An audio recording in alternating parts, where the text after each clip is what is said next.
ایک ڈاکو نے ڈاکہ مار کر ایک جگہ پڑاؤ کیا جنگل میں.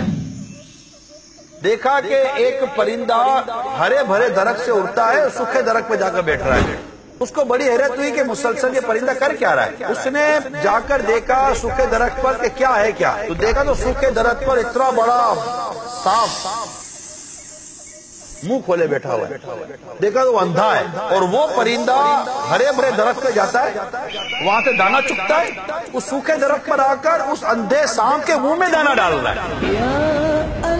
وہ ڈاکو یہ دیکھ کر وجد میں آ گیا, کہا کہ اللہ تعالیٰ نے ایک اندھے جانور کا رزق ایک پرندے کے ذریعے رکھا ہے, اور تو کیسا نااہل ہے کہ تو اشرف المخلوقات ہو کر اپنا رزق ڈاکے کے ذریعے ڈھونڈتا ہے. اسی وجہ سے توبہ کی ڈاکہ مارنے سے اور اللہ کی راہ میں ایک نیک آدمی بن کے جینے لگا.